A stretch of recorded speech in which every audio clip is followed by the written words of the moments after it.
Welcome to the Focus Professional Podcast. I'm your host, Joe Lenton, and this is episode 21.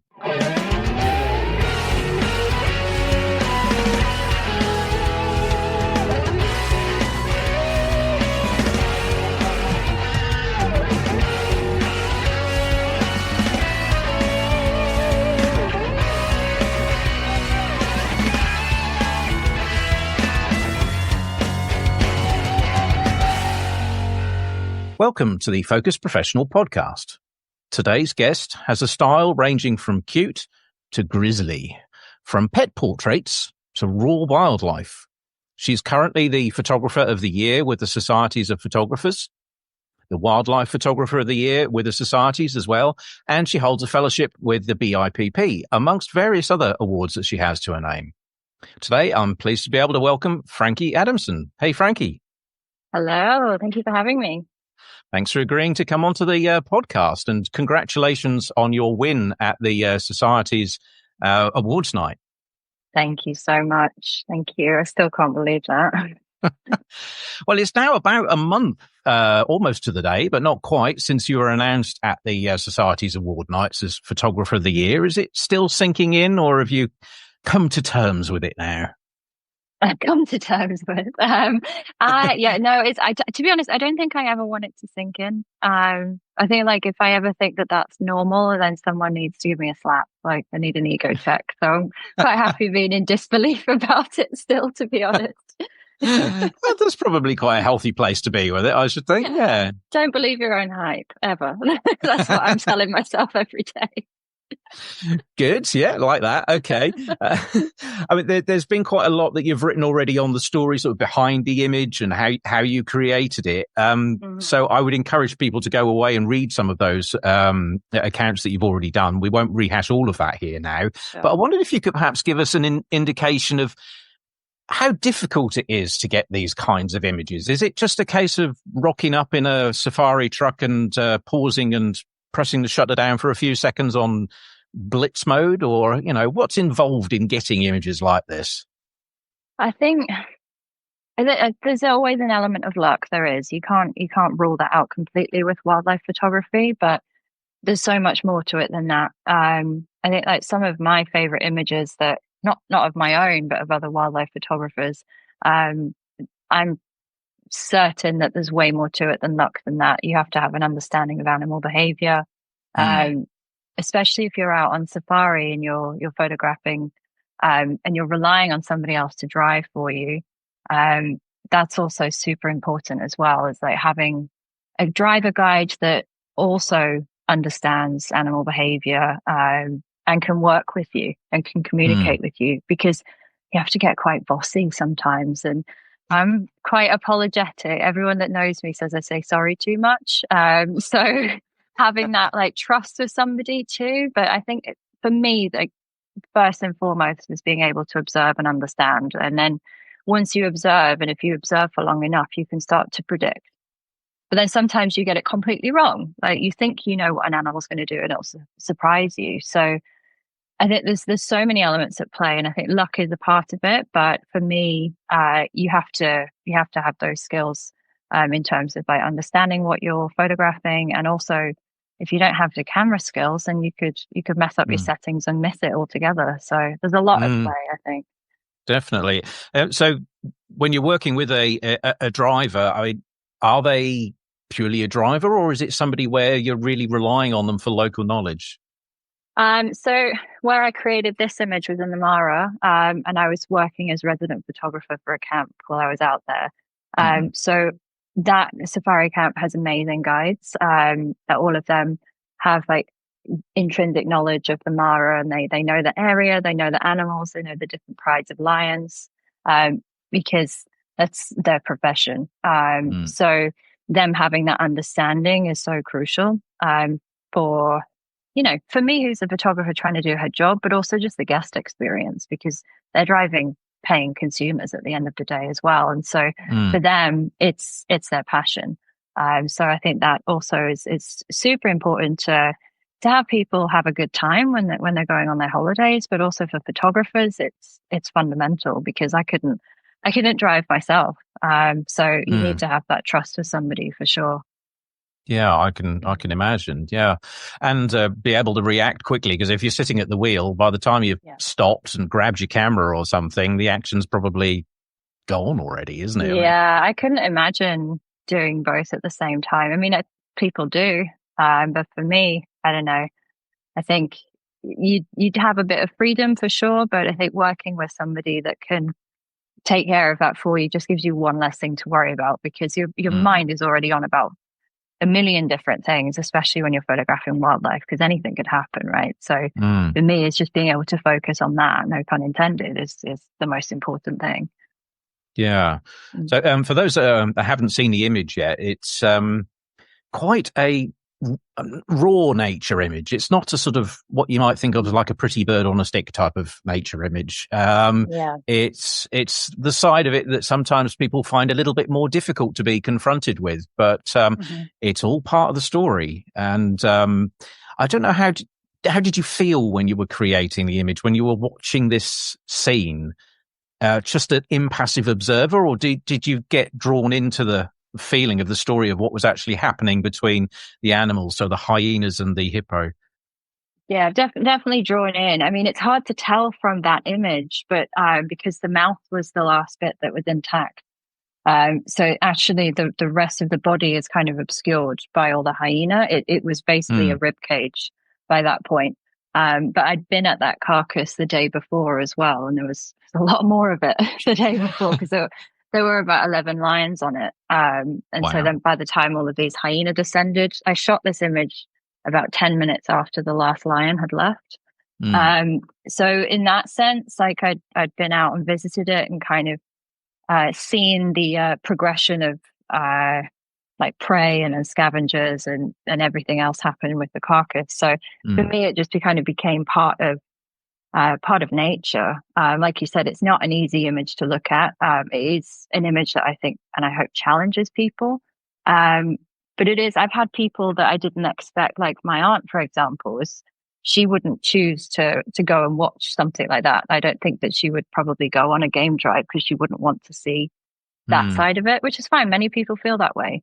Um, but I didn't expect her to say nice things about it, but she has. So she's like, it's an amazing image. And I'm just like, thank you. Like, it really does mean a lot when it's the type of thing that a lot of people they can't stomach, but it is nature, it is real. mm, And I think for me, like, as much as I love creating beautiful images, I think this image is also beautiful because this is mm. what happens, you know? So, yeah, for me, I can't even remember what the question was. I've probably gone off on a tangent, but I hope that answered it.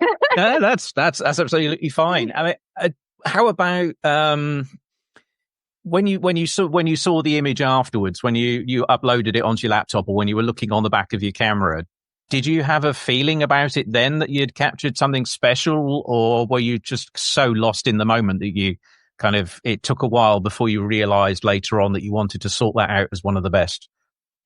I think when I looked at it off the back of the camera, it had been the first time I'd done that for a good, I'm going to guess here, like maybe 45 minutes.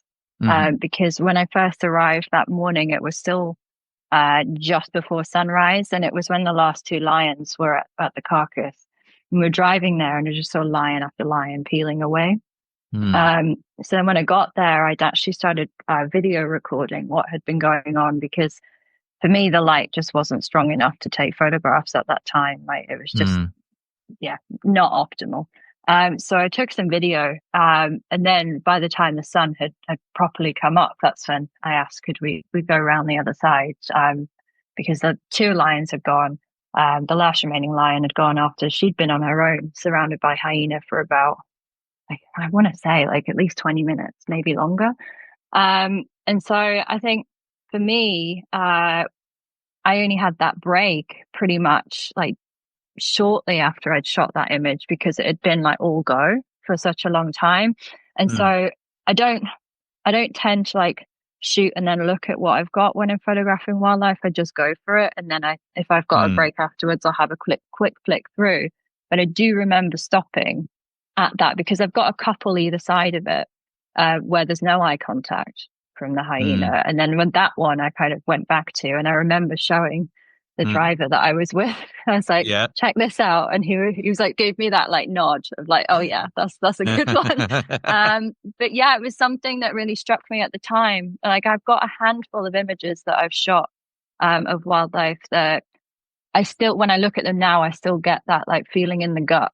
Like it hits you right in the gut of like, I'm really proud of that. I think that that's actually like one of my better ones. So yeah, it still does that now. I've seen it. It's been all over the place, but I still look at it, and I'm yet to get it printed, but I really want to, even though right.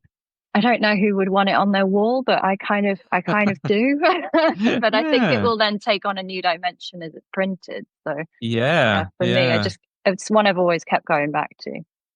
Finding the right paper and everything for it is, that'll be a new project. It'd be a good challenge. Yeah.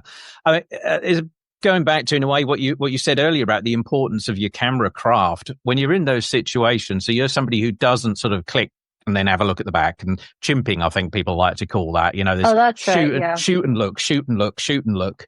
But if you've built your technical side to the extent that you feel you can rely on that you're going to have the images there, not come back and go, oh dear, I forgot I got the wrong setting on this, that, and the other. And that kind of practice and confidence in your skills enable you to keep shooting rather than stopping when you could actually potentially then miss a moment.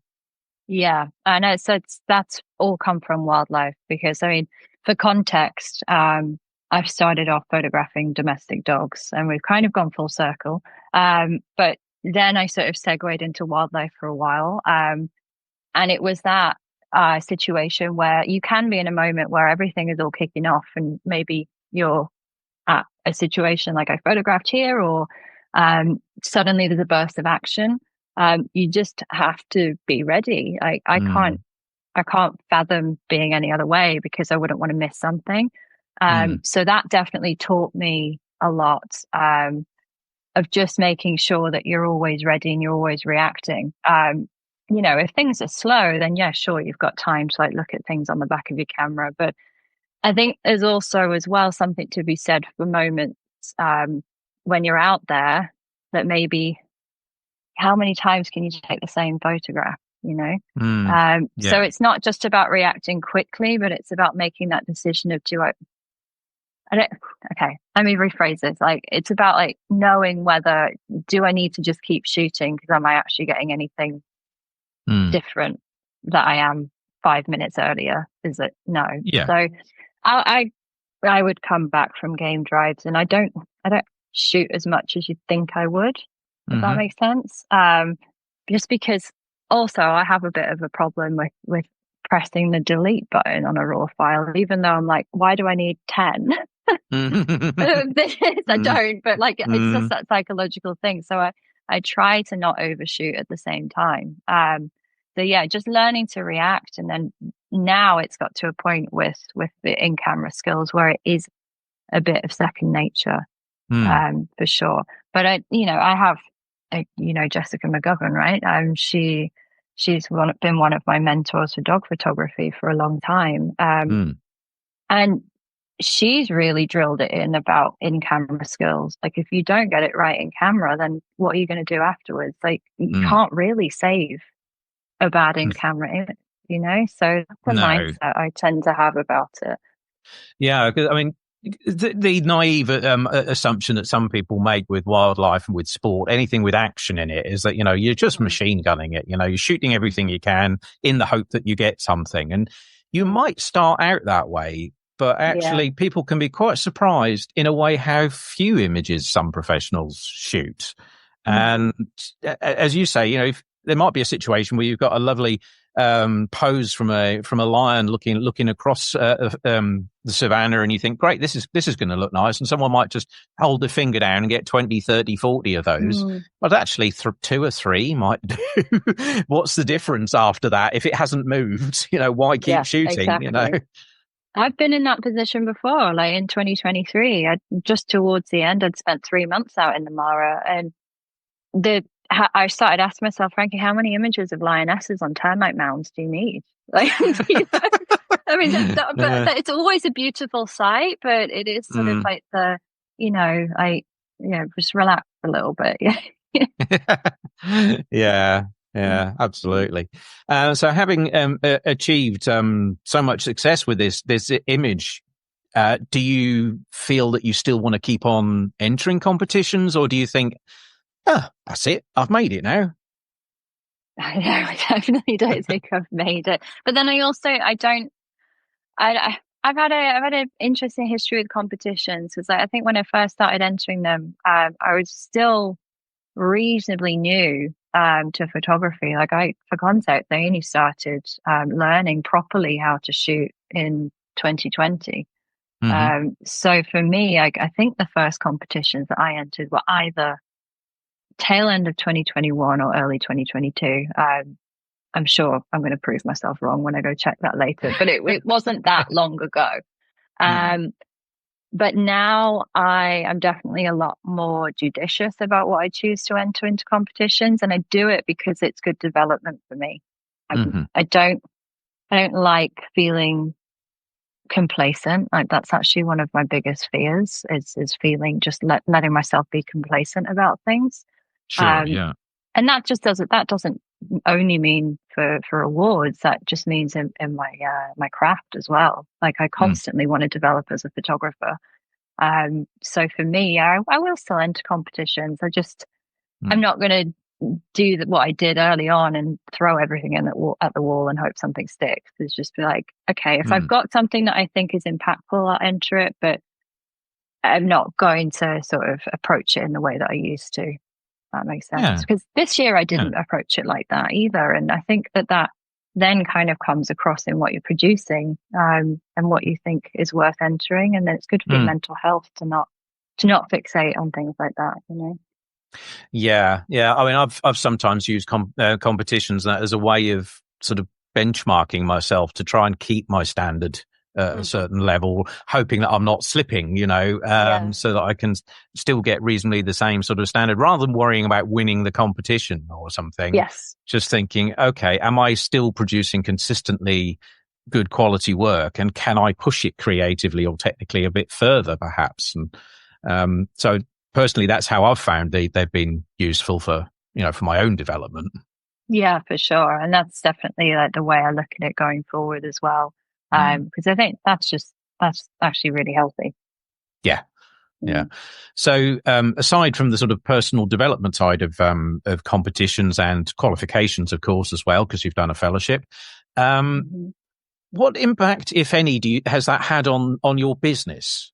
So does it help to attract clients? Does it help give you any extra kudos for that? Do you think it makes much of a difference?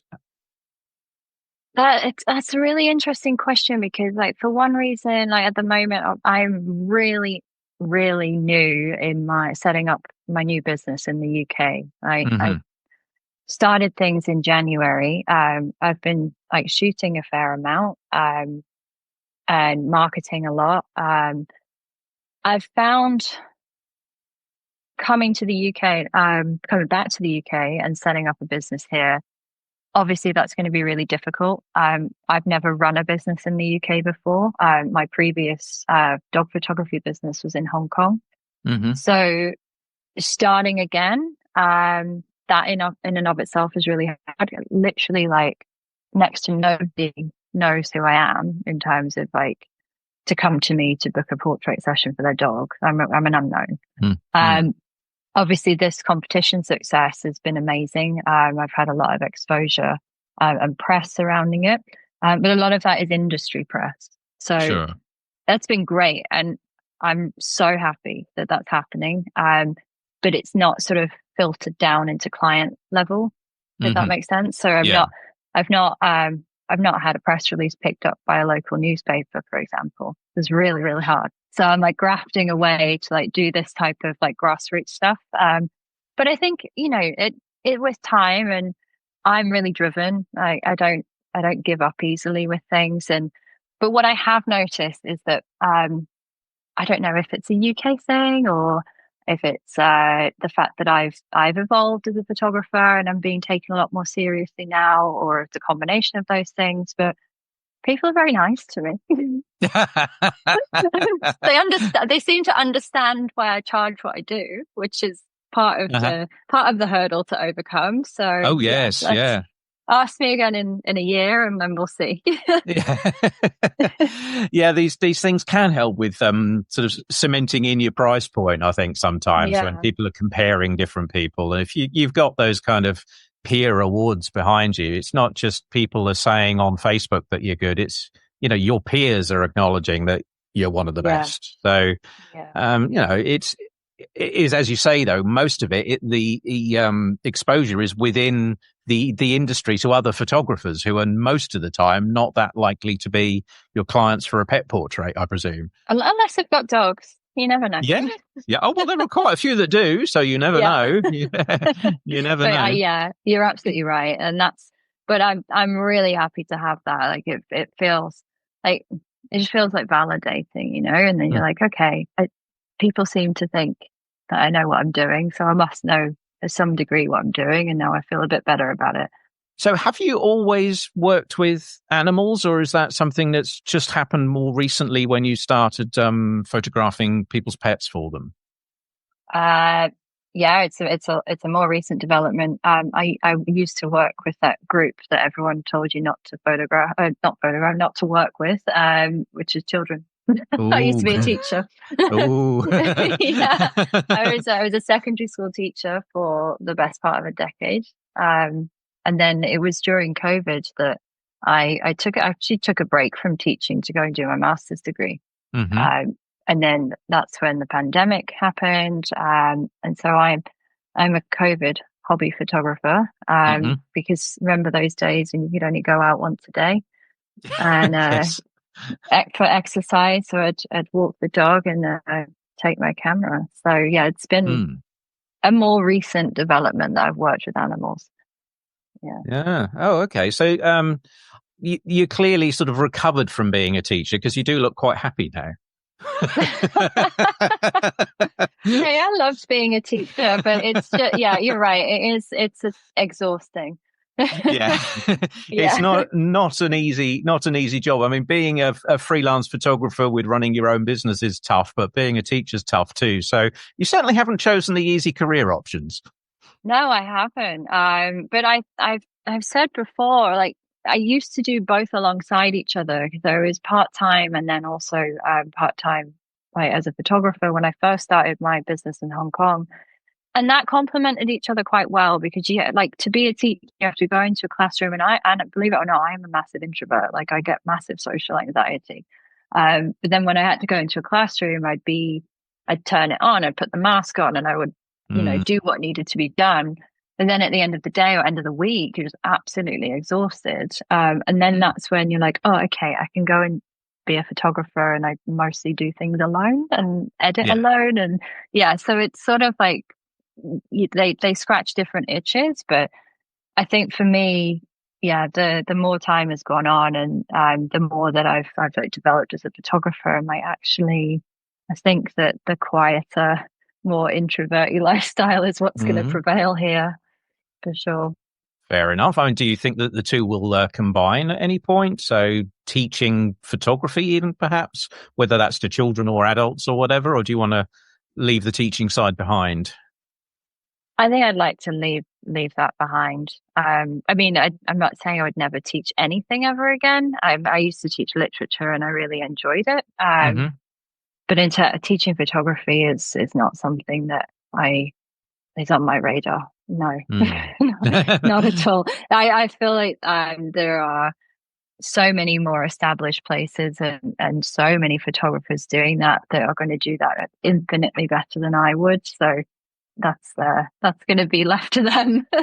Fair enough. Yeah. So, what was your masters in? Was that something related or something totally different? It was in literature, like modernist literature. But I actually wrote my final thesis about dogs in poetry. Ah. So it was part of a thing that I was really interested in, was like how our relationship with dogs kind of helps us understand ourselves and understand nature, because Hmm. dogs are sort of they're quite liminal creatures in that they are non-human animals, like, but they are also domesticated, so they sort of have feet in both worlds. Mm-hmm. And that's actually something that has like genuinely carried on into my photography. Like the way I photograph dogs plays on that idea of them, they're being our closest companions. But then in a lot of my images, like my dog images, it looks like these dogs are just sort of like alone on the streets, or so that's kind of something that I like to play on now. But yeah, so things influence each other, and that's why I think like cross genre things are really impactful and important for creatives, because you sort of like step out of your lane, you'll learn something different and be influenced in another way. So for me, like I love all of that. Yeah, so do you find then that is that overall sort of passion then that you've had for dogs has really made a difference in the way in which you interact with them when you're actually creating the images? So that understanding them from various levels, one might be, as an owner yourself and wanting, knowing what sort of nice images people might want to look at, but then also that kind of other angle, almost coming at it from a slightly psychological angle of thinking about how the dogs are and portraying their characters and so on. Does that come into it much when you're actually doing the photos, or is it more a case of getting on with it and getting an image before the dog gets bored? There's a few things at play. Like, because before, when it's like a standard client shoot that someone's inquired with me, I'll always like have a pre-shoot phone call with them to just find out more about their dog. Because if they come to me and tell me that, I saw these images that you shot in like, let's just say Liverpool city centre, I really liked that style, I'd love for them, like for those stuff like that for my dog, my first question back to them would be, do you take your dog into the city? Are they comfortable there?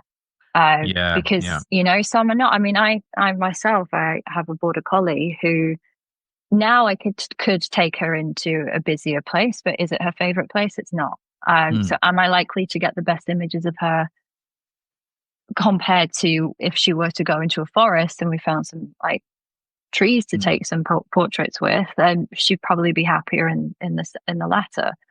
So I do always put the dog's welfare first, and just think about like where they would be happier, because you've got a happy dog, you're going to get better photographs.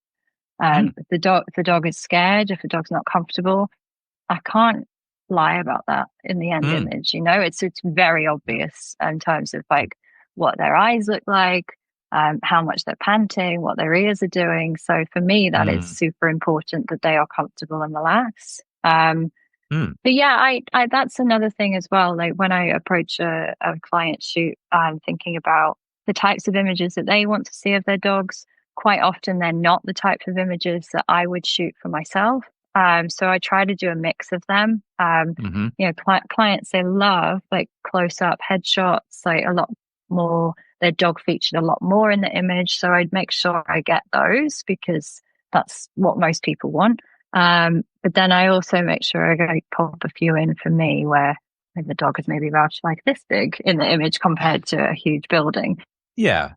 Sometimes you want that bit more sort of environmental sort of factors, sort of build in the environment to the portrait and give some context. It's it's a little bit like with people, is that they've got a different character. They're not all the same, and some people look more natural in outdoor portraits, and some look more natural in other settings. And whether it's in the forest or in the city.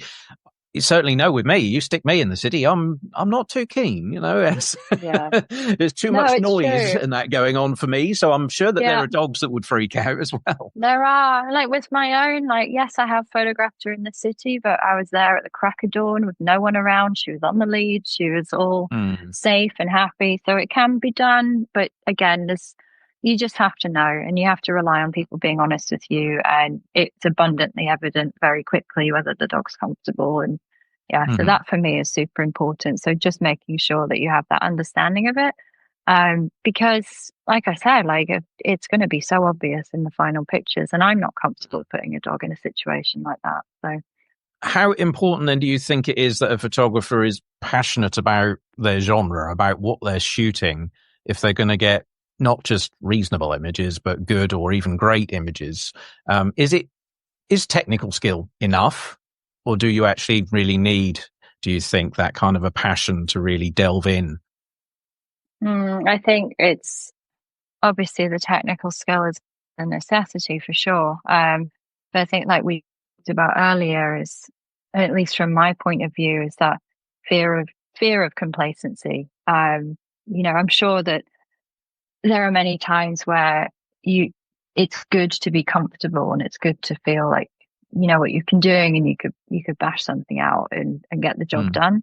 Um, but in terms of how I approach my work, that's very rarely enough for me. mm, I think that speaks more about me. I'm sure like there's many different approaches to these things, but I think at least having like a base passion for what you're photographing is important.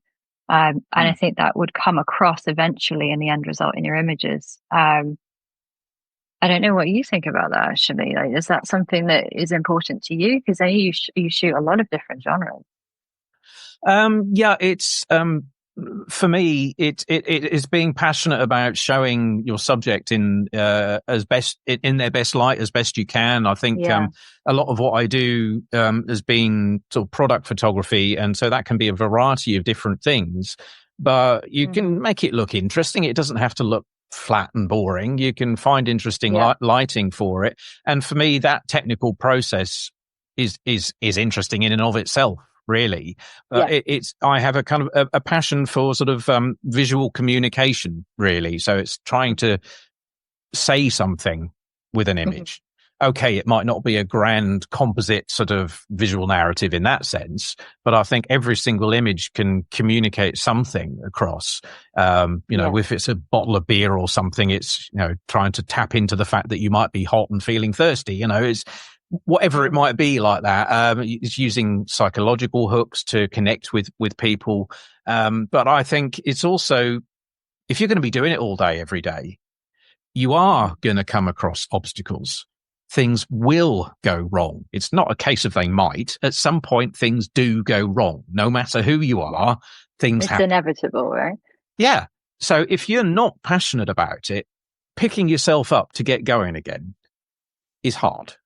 It's hard if you are passionate about it Right. It's hard sometimes. enough, right? Yeah. So if you're saying, well, I'm only doing it for the money, I'm not actually really that interested in it. When you start hitting those obstacles, keeping going is so tough. And in a way, why would you rather spend the majority of your life doing something that you're not that interested in? Why not tap into what you naturally lights you up, Yeah. No, I agree. I think we both look at it a really similar way. And that's it. Like, it's all about sort of keeping that fire going and like pushing yourself forward when things go wrong, but also when things are going right as Mm. well. Like, you're sort of like stepping out of it for a little bit and looking at something with fresh eyes, I think can be really beneficial to you. Yeah. I think everybody has their own strengths. And I think if we play to our strengths, if we can tap into those, we can often not only just produce better work, but we can enjoy the process so much more. And I think it's Mm. it's worth doing that. And unless your primary motivation is I'll get as much money as I can, come what may. And there are some people that are Yeah. motivated that way. But for others, it can be much more about that quality of life, that being creative, and some it's the spending the time with the animals that they enjoy, and Mm. almost the photography's a bonus alongside that, getting to play with other people's pets and so on. So yeah, that's how I tend to think about it. But I mean, looking at your wildlife photography, then have you delved into that as deeply as you have for your pets and that? Do you have a real interest for the behaviour, the habits and habitat of wildlife, or do you rely on others to help you a bit with that in when you're on location? Um, for wildlife, I mean, but even this predates me being a photographer. It predates me being a teacher. As a kid, I was just obsessed with wildlife, like Hmm. completely. All animals really. I would like devour nature documentaries. Literally like any outdoor activity as a kid would be centered around going somewhere where there would be animals. Like I Hmm. used to go down to Wales. My grandmother lived in mid Wales, and I'd go down there for those long summer holidays. And she had 2 fields of sheep around her house. So I would literally be outside, either like in walking through the fields, or like I would feed like the peelings from the Sunday lunch vegetables to the sheep. So it would literally anything, they'd take me to see, there's a place where she lived, I forget the name of it now, someone listening is going to know. There was a farm where they every day at like 3 o'clock they throw out all of the meat for the red kite. Oh, okay. Yeah. And that was somewhere that I would go because I would also like read books about animals. Like there was a time where I was obsessed with peregrine falcons because I'd read Kes. So like literally like from being really, really small, it's been something I've been fascinated with. And that's definitely like fed into my photography. So, photographing wildlife now, a lot of that would be sort of my own desire to sort of learn more about animal behavior. But especially if I was with a driver guide that was super knowledgeable and super passionate too, it will be learning from them. So yeah, I've just always been that way inclined for sure. Well, it's great because it means you're going to enjoy it, but it means you're also going to have that chance of getting the better photos. I mean, I've done workshops with people before where, for example, in the summer, they wanted to take a photo of a dragonfly, and you see them running around trying to chase this dragonfly to get a photo. And it's just, if you just stop and wait, you can watch and they will find particular perches again and again because of where the sun is and that sort of thing. So if you stop and watch, you'll see where they want to go. And you can then prepare yourself to be there for when they come back again, rather than chasing here, there, and everywhere. But that was advice I got back in 2021 when I was really still quite, newer to photography. I did some street photography workshops in Hong Kong with a photographer who now is a really good friend of mine, Michael Kistler. And he said to me, actually, Frankie, the best thing to do when you're out on the street is not constantly walk around. You just find somewhere and you just sit and you wait. And then later on, when I started photographing wildlife, I'm like, there's so many similarities with street photography in terms of like just picking a spot and waiting and observing. Because even though you're dealing with completely different subjects, there's still like an ebb and a flow, and there's a predictability to human behavior. And if you find like the right spot on the street and you want someone to walk through that spot and like get the shadow or whatever, eventually it will happen. So it's the same thing. And I thought that was really valuable. I mentioned before about cross genre stuff, but you're constantly learning if you step outside of what you do all of the time. Definitely, and you can carry those skills through. It's sometimes with people, it's coming to terms with the fact that you can and do need to slow down. It's not trying to force yourself out there and force the images and get it as quickly as you can. It's having that patience and letting it happen in front of you. Especially with wildlife and that, you can't force something to happen. You're an observer. So in a way, allow yourself to have that time to observe. I think you notice with people who've been doing it a bit longer, they're a bit more relaxed. They're a bit more chill about it rather than desperately chasing to get the photo. Yeah, for sure. And it's just it's in my nature to be a bit more chilled about it because I'm quite prone to anxiety. So the last thing I need to do is make myself more riled up and anxious about things. And that's why I think a huge reason, aside from it obviously being animals and me loving animals, is just going out to photograph wildlife can actually be really placid and meditative. And I love that. So when I think about wildlife photography, I suppose the pictures that tend to come into my head is sort of like out on safari. You're in a sort of a packed vehicle with it stopping every so often, and then when it stops, you just got a wave of clicks from everybody trying to get their photos. Or you think of somebody dressed in sort of camouflage, lying in long grass at 4 o'clock in the morning, hoping a deer is going to come through the mist or something. Which of those, if any, are you, or are they just daft stereotypes? No, I don't think they're daft stereotypes. I think, I've definitely been in a situation like the first one you've described before, like before it became a job for me. The first time I went to Kenya, actually, I hadn't been away for a few years because of the pandemic, and I was itching to go somewhere that was a bit of an antidote to living in the middle of the city for a few years. So I Mm. booked a first trip to the Mara, and I didn't know any better. And I booked like a sort of kind of cheap and easy tour out to the Mara. And then I stayed where I eventually ended up working for the last couple of days of the trip. And it was just like Mm-hmm. night and day, the experience. So I have seen situations where it is a lot of packed safari trucks, and it's quite unpleasant because it's the rushing mindset of like, right, we've got to see the big five, we've got to do this, we've got to get here, we've got to get there, and then that is just not what I'm about as a wildlife Mm-hmm. photographer. I don't need that energy. The animals don't need that energy. It's just too frantic for my liking. Yeah. So, I mean, I was very fortunate in the situation I was when I'm a photographer in residence, because I would pretty much go out alone with my driver guide and Mm-hmm. seek out the opportunities. And I mean, sometimes, of course, there's images that you want to get, but more often than not, if I saw a lot of vehicles, I wouldn't want to join in. Mm-hmm. It's not conducive to good photography, but it's also not conducive to happy animals. Mm. So for me, Mm. it's like I prefer those moments where you can have a bit of solitude, that you can sort of get Mm. away, especially when you're high season. Mm. Out in the Mara, it can get very busy. So yeah, that for me is not my preference, but then I also understand, because these are once in a lifetime holidays for a lot of people, and people want Mm. to see wildlife. I think it just needs to be respectful.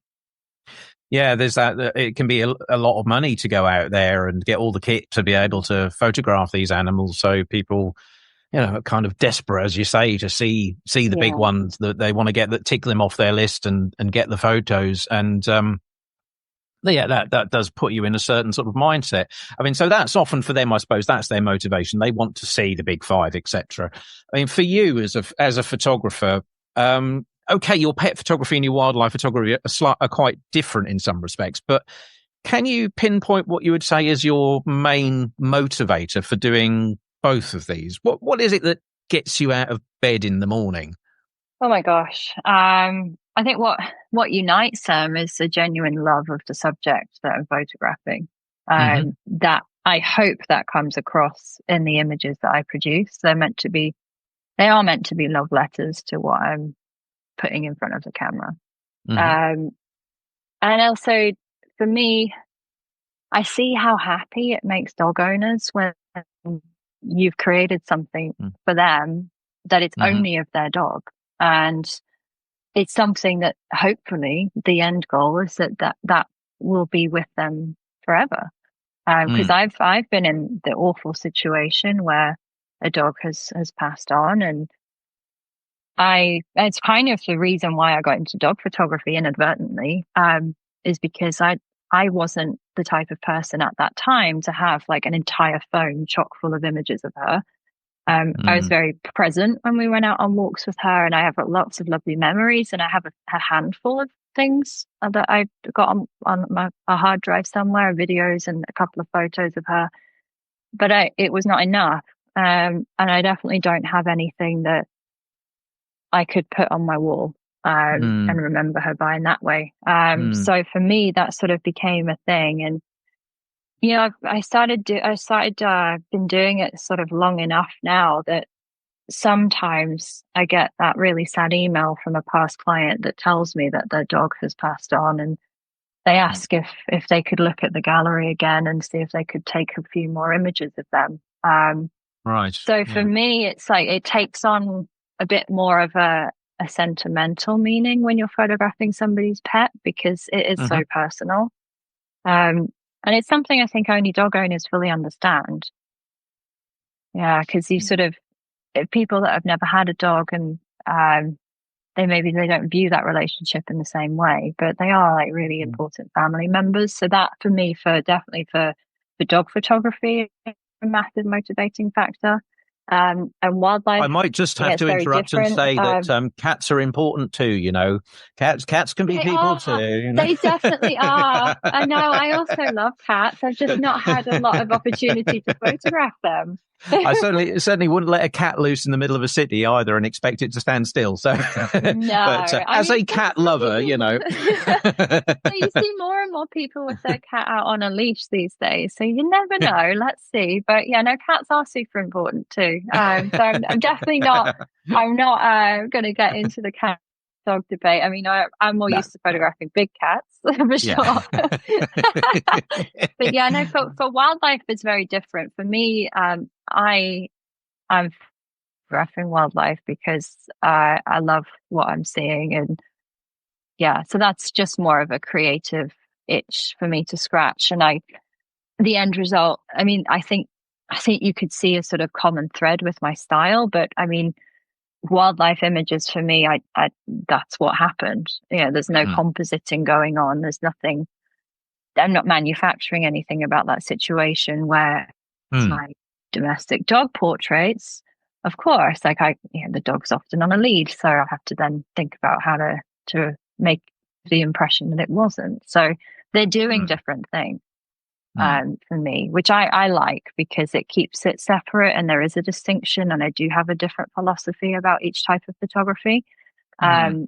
So that I think is also something that motivates me. And at some point when I actually have some time and means to be able to do it, I will get out there photographing British wildlife. I'm Mm. super excited about doing that. Mm. That'll be a whole new world for me as well. Sure. Yeah. Oh, something you just said just reminded me of a conversation I had with Curtis in the previous season of the podcast. Because he's a landscape photographer and often goes remote places.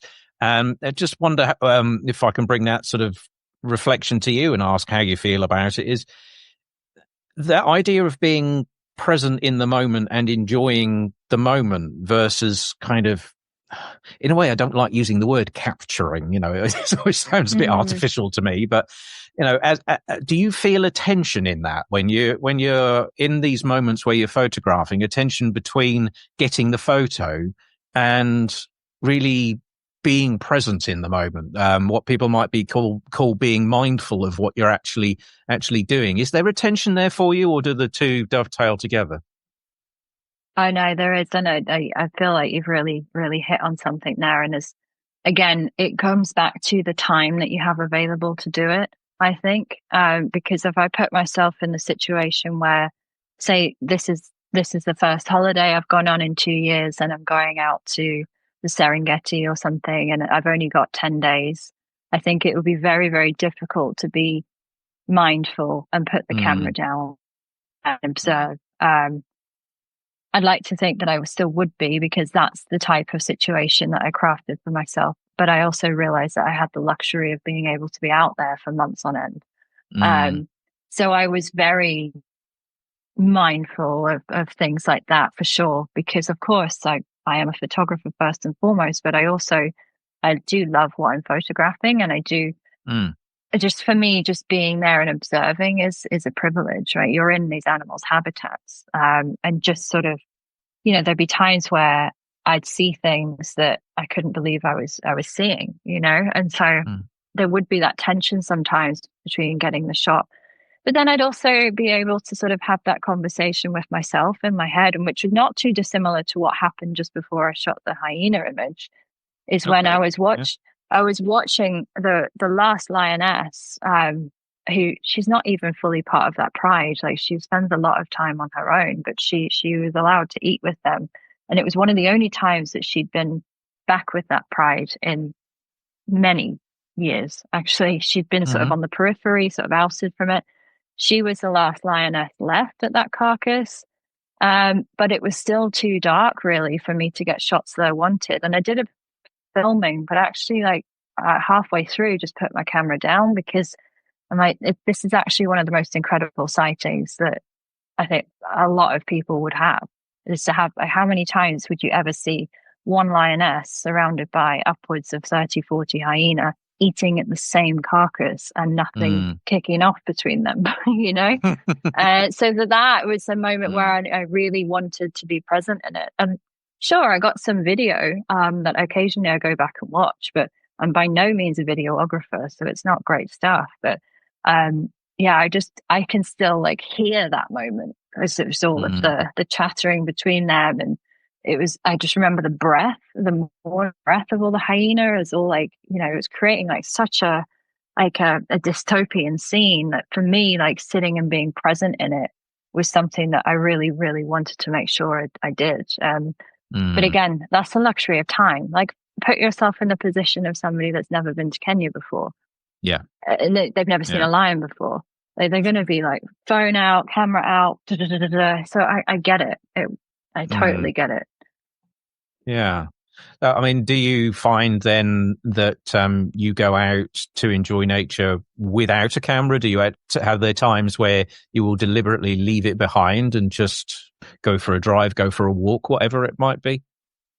I wish I was able to do that on safari. I always said that I was going to do that and just go out for the fun of it, and I Mm. just could never resist bringing the camera along. Yeah. But there were a few times where it didn't really get out of the bag, like for sure. Like when it said there's not much going on, but it is really hard to resist that impulse because even though you're out there for a long time, there's always that what if thing. Mm, Like if I don't bring the camera this time, what if? mm. Um, that would be a thing. But like since I've been back in the UK, I have a joke going with people that actually I'm a photographer, but I'm absolutely crap at taking photos when I'm just like not on, if that makes sense. Like I actually bought a throwaway camera, a black and white one to just sort Right. of like have Yeah. as a thing, taking like 2 pictures on it in a month. So Yeah. So when yeah, I'm not people great. ask me to do one with a mobile sometimes, it's, oh, could you just take a quick picture of us? And I'm looking at that and thinking, oh gosh, yeah, I'm a photographer, so I don't know what I'm doing here. But it's just, oh, I don't know. It's like you're not in the right mode, not in the mind's not in the right space for it. It's so true. Yeah, that's me. So, what would you say then are your biggest strengths for your working as a photographer in the way that you do? Obviously, there's your passion for the animals, but what other strengths do you find yourself drawing on for this type of work? That I am quite self-critical, which doesn't sound like a strength. It sounds like a bit torturous, but I think when you're in the business of constantly trying to be better at what you do, and like especially with something visual, Mm, um, that is an important quality to have. It's like sort of being able to look at something you've shot, yeah, appreciate it and be happy with elements of it, but always ask yourself the questions of what could you have done differently? How could it be a little bit better? mm, Uh, mm. that I think is important, and I take critique really well from others. That if I'm asking people for comments on images that I've shot, or different types of edits. Like recently, I asked some members in Jess's MTOG group about an image I'd photographed. It was a silhouette. I've threw two pictures up, like a black and white edit and a color one, and just getting that feedback from peers, like getting another pair of eyes on your work, I think Mm, mm. really, really helps. So that for sure. I think also the fact that I work quite well independently because this can be quite a lonely gig. That is true. Yeah. Right. But you need to be able to do that because especially if you're like a one woman shop or like me, it's important to have that trust in yourself and get help and advice where you can. But a lot of the time you really have to trust your gut with things Mm, for sure. yeah. So Yeah. I would say those, to be honest. Yeah. Yeah. That makes sense. Yeah. So you've moved around a bit. You've been working in Hong Kong. You've been working out in Africa. You're in the UK now, sort of establishing yourself here. Have you noticed any kind of differences in the industry in between different countries? I mean, maybe you haven't been going long enough here to feel it, but is the photography industry in Hong Kong or in the UK, is it similar, would you say, or do you think there are differences? I don't know how much of this is down to my level of experience when I was living in Hong Kong versus like coming back here. But it's quite insular in Hong Kong. I Hmm. had, like I mentioned, Michael Kistler before. Like he was a mentor of mine who has become a good friend. But he was pretty much the only photographer on the ground that I really knew for a long time. Mm. Then I became friends with another photographer whose dog, she booked me for a client shoot. And an image of her dog went on to win quite a lot of awards. And I Mm. gave her a print of it as a gift. After it had won something, and we became friends. But it's difficult to, like, for instance, like the societies event, right? It's difficult Hmm. to compare. There's nothing really like that. Yes, I'm sure there's photography expos and things, but in terms of like communities and groups, Mm. I didn't really find my tribe. Hmm. Um, so that's definitely a difference. But again, I'm not sure whether that was because I was relatively new and starting out. Maybe it'd be different. But from speaking to friends that, like Michael I mentioned before, he's been in the industry a long time. I got that impression from him as well, that it's kind of like you're on your own and you just get on with it type thing. Mm. But maybe it's changing, and there's more meetups and stuff like that. Not entirely sure, but I definitely noticed that already. I mean, I've only been back in the UK a short time, but there are a lot more communities and collectives of photographers, and there's a lot more peer support. And again, that might just be because I've kind of grown as a photographer Hmm. now, and I've been doing it longer. But yeah, so for me, like I had those groups online when I was living overseas. But now Okay. it's Yeah. like I can sort of like tap into them a bit more in person because I'm actually here. So that was a difference for sure. Right. Okay. Yeah. Yeah. I mean, it does make a difference when you've got some like a kind of support network, if you like, around you. It's not that you rely on people to do the work for you or whatever. It's that, but No, knowing no. knowing other photographers, just I find for me, it's just knowing that there are other people who are going through some of the things that you're going through, and that Yeah. later on And you they can get it. then share with them because you've been there and so Yeah. on. It's you share similar struggles and you share similar joys as well, and that by having that kind of network there, it's helpful. It's if you can get away from this kind of competitive mindset that everybody else out there is potentially nicking your clients or something like that. If you can Right. actually just be genuine and be yourself, because we're all different and we're all going to provide a different service at the end of the day anyway. I find that if you are able to relax into that, there are a lot of people who will give of their time and their experience, and even just socializing over a coffee or something, you can just get that bit of reassurance. You think, okay, this difficulty I'm going through, it'll pass. Other people have been through it. So I think I really value that. Mm, Yeah. definitely. And it's one of the reasons as well why I do the podcast, is showing people who are doing well in various aspects of the industry. And people might just see the glitzy headline or something like that. They don't necessarily know the people behind the name, and they Well, might no, everyone thought I was a man for ages. really. Oh dear. Oh, but there's still, unfortunately, that's just that bias, isn't there, in people's minds? It's sad, but maybe one day we'll get there. Yeah, I mean, with a name like Frankie, yeah, I can understand it. But yeah, I definitely surprised a few people when they met me in person at the society. They're like, Oh, "Oh, hello. this is not what I was expecting." But it was fine. It was all funny. Yeah. I mean, photography often attracts people who do like working on their own. It often attracts sort of people who are a little bit more different. I've certainly met through the societies quite a few people who've got slightly different personalities, who are perhaps a bit more introverted and so on, and find it difficult to fit into bigger teams. So one of the advantages of networking and chatting like that is just that reminder that there are others out there like you, and it's Mm, it's helpful when things get tough with business, because inevitably everybody goes through bad patches. That's just how it is. yeah, it's Yeah. good to have that support for sure. So I definitely feel that since I've come back, and I feel like I feel so new all over Mm. again. So it's nice to sort of feel like I'm not completely alone, which is, Mm. it's quite ironic given that I am actually from the UK, but it feels so alien to me Mm. in many ways.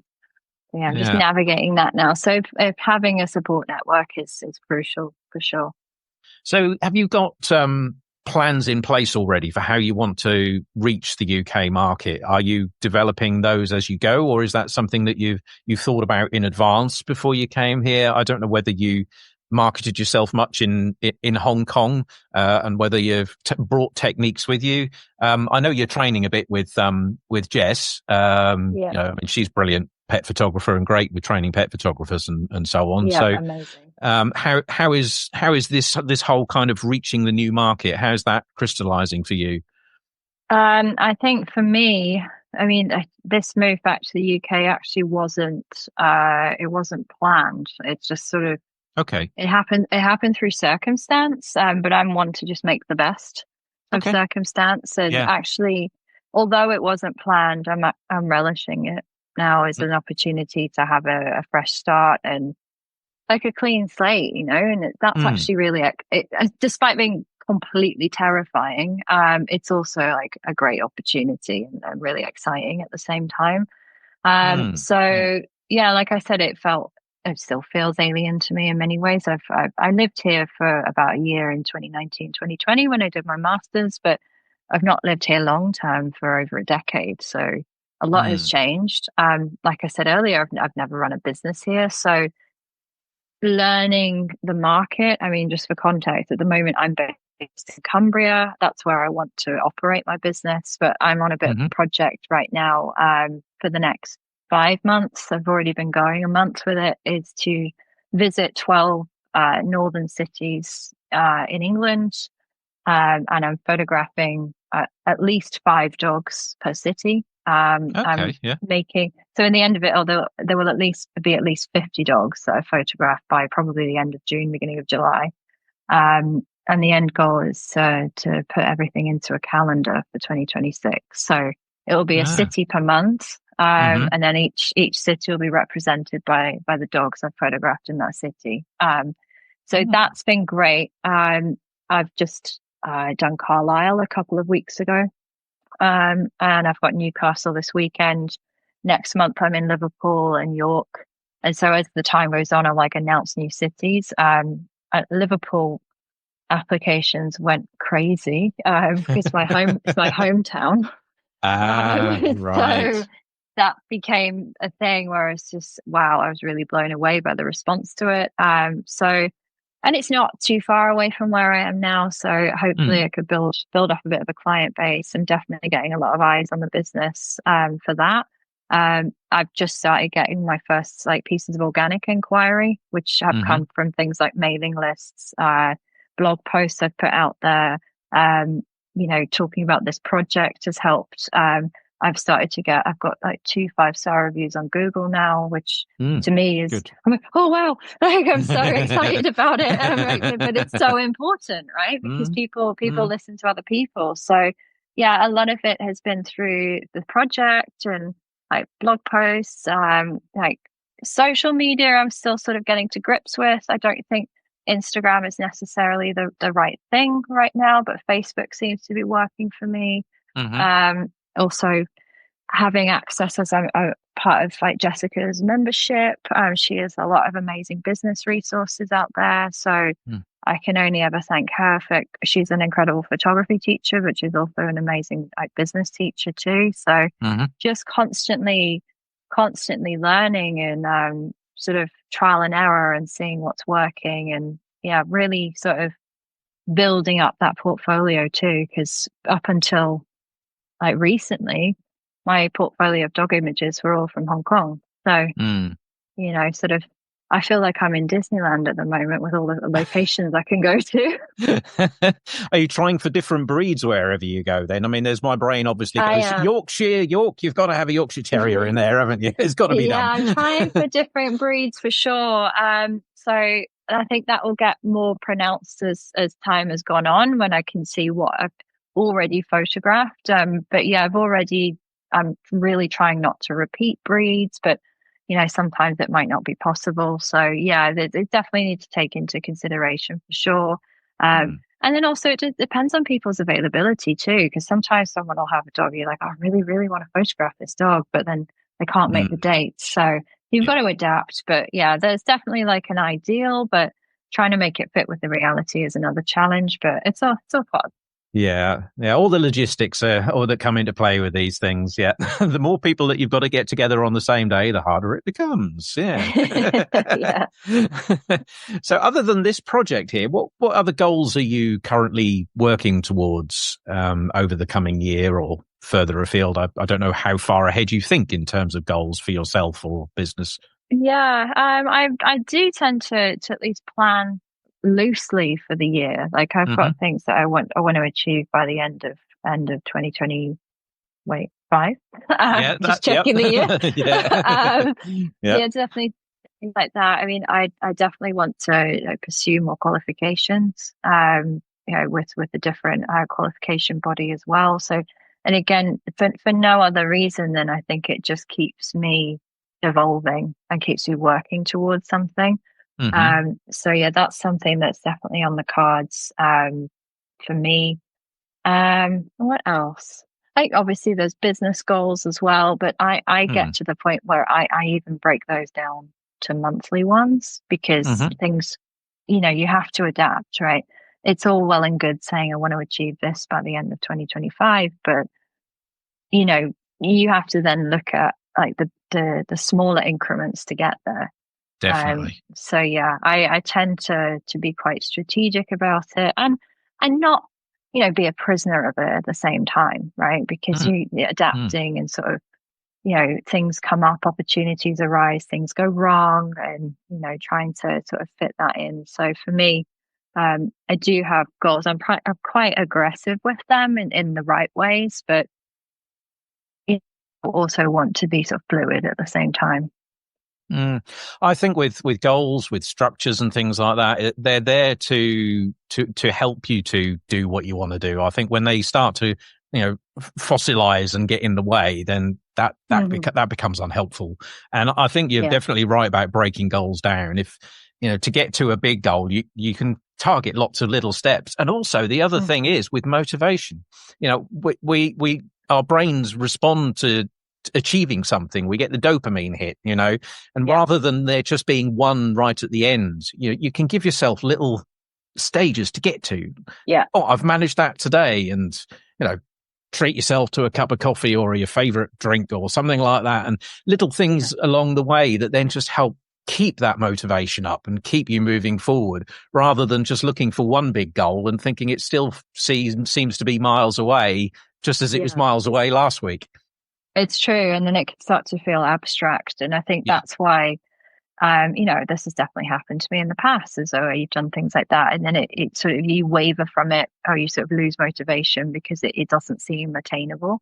Mm. So yeah, you're absolutely right. So that's kind of like where I'm at the moment. It's just, I'm almost at the point where I'm like one day at a time, but when it comes to business things, I am more sort of long sighted about it. Mm. Um, Mm. because I think you have to be, but yeah, sort of like breaking that down and keeping it like attainable and keeping yourself motivated, I think is so important. Definitely. Yeah. So where can people go to keep up with your work as it evolves and progresses?